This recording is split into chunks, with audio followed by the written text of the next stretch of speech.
मेरे पुत्र को अमर बनाऊंगा, इसे कोई ग्रह प्रभावित न कर सके। रावण ने 9 ग्रहों को यानी 9 ग्रहों के देवताओं को बुलाया और उनसे आदेश दिया कि तुम सब मेघनाद की जन्म कुंडली में अपनी अनुकूल स्थिति ले लो।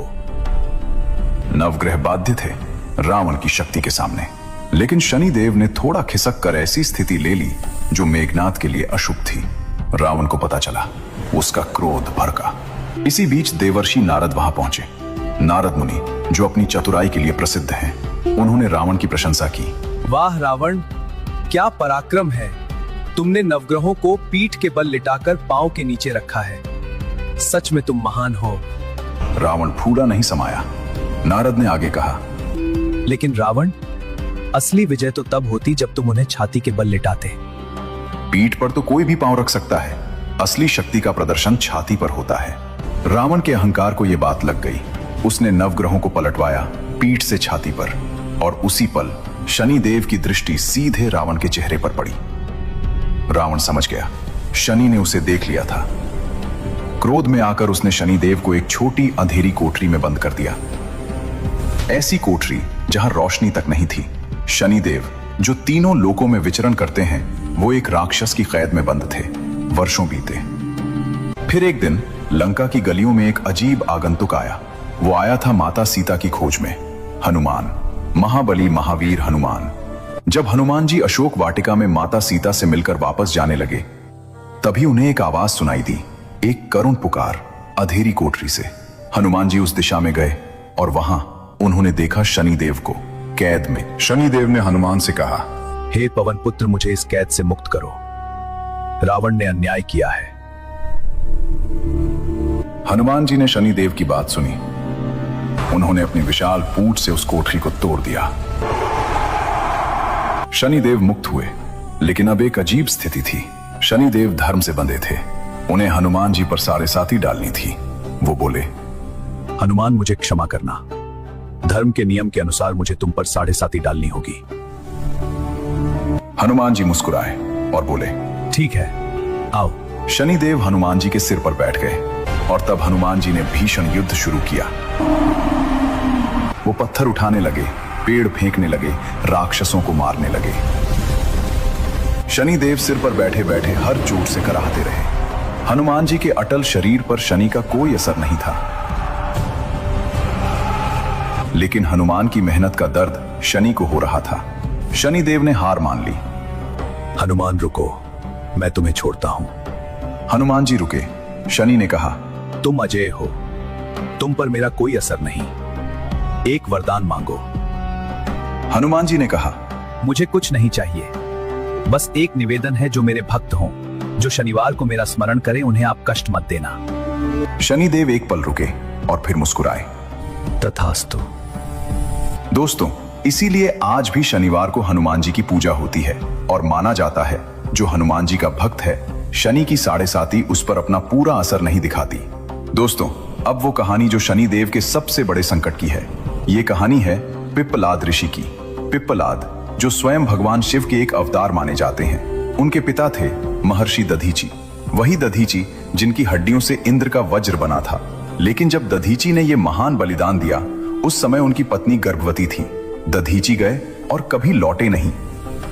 स्वर्चा ने अकेले एक पुत्र को जन्म दिया, पिप्पलाद। मां ने बड़े दुख में पालन पोषण किया और एक दिन वो भी चली गई।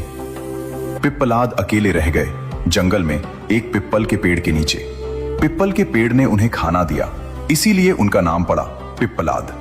जब पिप्पलाद बड़े हुए, उनके मन में एक सवाल था, वो सवाल जो हर अनाथ बच्चे के मन में होता है, मेरे पिता ने मुझे क्यों छोड़ा? पिप्पलाद ने देवताओं को बुलाया और पूछा, मेरे पिता मेरे जन्म से पहले ही क्यों चले गए? किसने उन्हें जाने पर मजबूर किया? देवता चुप रहे। पिप्पलाद ने आंखें तरेरी। देवताओं ने सच बताया, यह शनिदेव के कारण हुआ। उनकी कुंडली में शनि की ऐसी स्थिति थी कि वो पुत्र का मुख नहीं देख सके। पिप्पलाद का चेहरा लाल हो गया।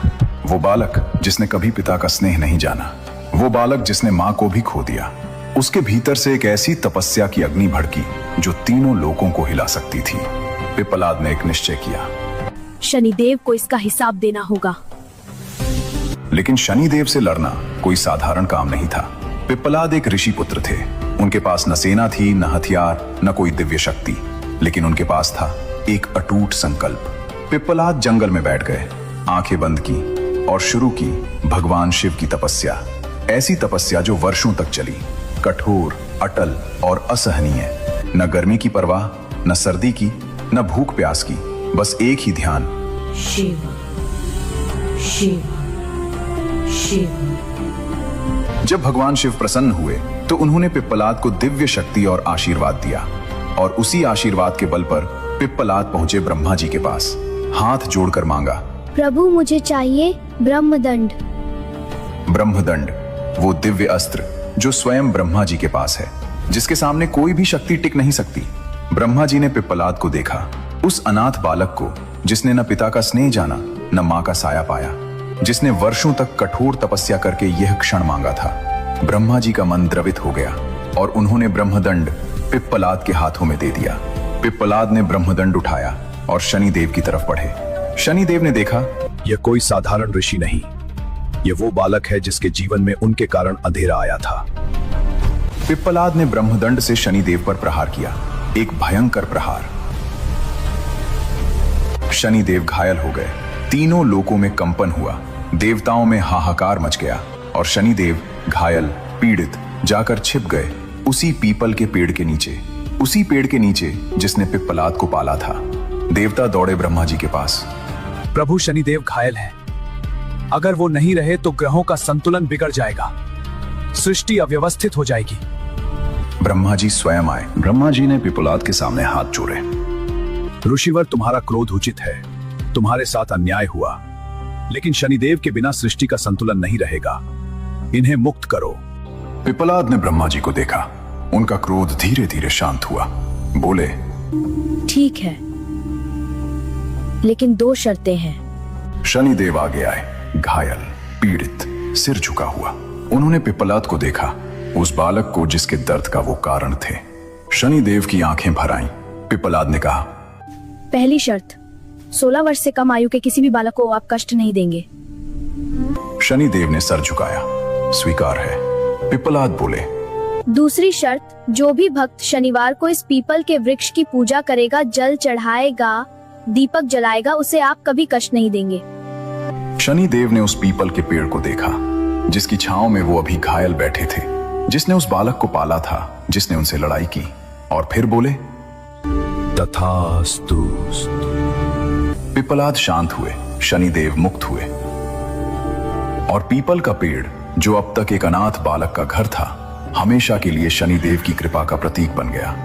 दोस्तों, इसीलिए आज भी शनिवार को पीपल के पेड़ पर जल चढ़ाया जाता है, तिल का तेल दिया जाता है, क्योंकि ये सिर्फ एक परंपरा नहीं, ये एक बालक के दर्द और एक देवता के वचन की कहानी है। तो दोस्तों, ये थी शनिदेव की वो अद्भुत गाथा, वो देवता जो एक परछाई की कोख से जन्मे और कर्म के सबसे बड़े न्यायाधीश बने। वो न्यायाधीश जिन्होंने अपनी दृष्टि को झुकाया ताकि अपने भक्तों को बचा सकें। वो शक्ति जिसे रावण ने कैद किया, लेकिन उसी दृष्टि ने रावण का अंत निश्चित कर दिया। और वो गुरु जिसने राजा विक्रमादित्य को हाथ काटकर सिखाया, सच्चा राजा वो नहीं जिसके हाथ में तलवार हो, बल्कि वो जिसके हृदय में धर्म हो। शनिदेव हमें सिखाते हैं, अहंकार कितना भी बड़ा हो, कर्म के सामने टिकता नहीं। कठिनाई जब भी आए, ये सजा नहीं, परीक्षा है। और जो इंसान ईमानदारी, मेहनत और भक्ति से जीता है, शनि उसके दुश्मन नहीं, रक्षक बन जाते हैं। अगले वीडियो में हम लाएंगे यमदेव का रहस्य, सूर्य देव की अनसुनी कहानियां और नवग्रहों का वो अनजाना इतिहास जो आपने कभी नहीं सुना। अगर इस कहानी ने आपके मन को छुआ हो तो लाइक जरूर करें, कमेंट में लिखें जय शनिदेव और बताएं कि शनिदेव की कौन सी कहानी आपको सबसे ज्यादा पसंद आई। चैनल को सब्सक्राइब करें और बेल आइकन दबाएं ताकि कोई कहानी छूटे नहीं। अगले वीडियो में मिलते हैं एक और रहस्यमयी यात्रा के साथ। तब तक के लिए जय महादेव, जय शनिदेव, जय श्री राम।